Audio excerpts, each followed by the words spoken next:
a saying, we didn't cross the border crossed us. We are here because you were there. In other words, we have migrated to the metropole from the colony because you were colonizing us in the past. So if you're campesino and you're in exile from a condition of violence, you might try to find sanctuary within the United States, but you're in the heart of the beast, looking for sanctuary from the very machinery all the way around that's never facing what it actually did to cause that immigration in the first place. For the displaced, even after living in a place for different generations, they're still confronting the fact that they do not have full access to participation in society, the economy, politics. If we're understanding sanctuary as providing safety and protection to somebody who is endangered or feeling any kind of prosecution, it seems like the moral thing to do. It's common sense. The problem comes when we redefine those people seeking exile as enemies or villains.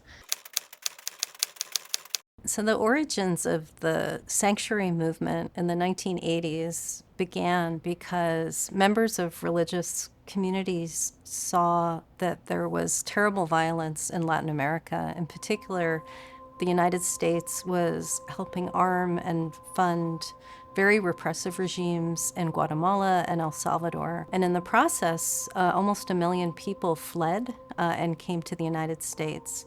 At the same time, once those Guatemalans and Salvadorans applied for asylum, the rate of approval was between 1% and 3%, while the average rate of approval of asylum generally was about 30%. I remember that a young man coming to my house when I was a kid and hearing the story of what the paramilitary in El Salvador, supported by the United States, had done to their family members. It was torture, it was dismemberment, it was the most atrocious cruelty. And that kind of violence that was produced by the state was a condition of exile and sanctuary that was never heard about, really, in the mainstream of US political discourse or political cultures. It remained something that people have fought for in the interfaith community to bring forward as a sanctuary movement.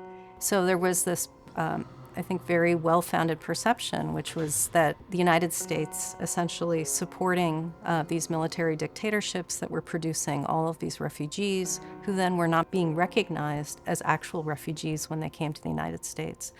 So members of religious organizations started feeding people, sheltering people, transporting people, providing them with legal aid. And there were a number of people who actually were criminally prosecuted for their activities as part of the sanctuary movement.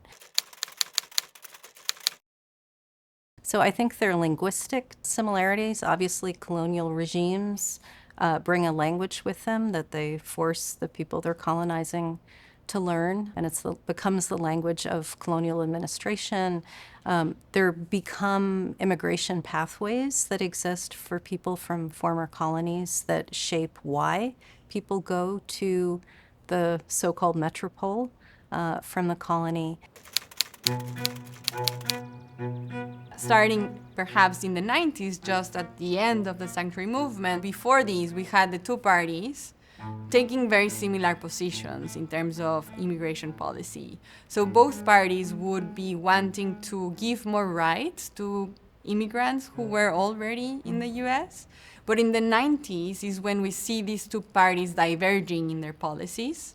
Voters now starting to understand then immigration policy and immigration in general as something that is politicized.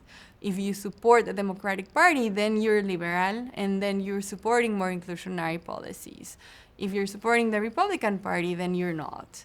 I think hospitality, like any other word, can be activated to mean many different things that serve different intentions and with different power structures behind. So when polarization is thriving and creating a certain battle over meaning, hospitality will be a word that can be activated to mean its complete opposite even.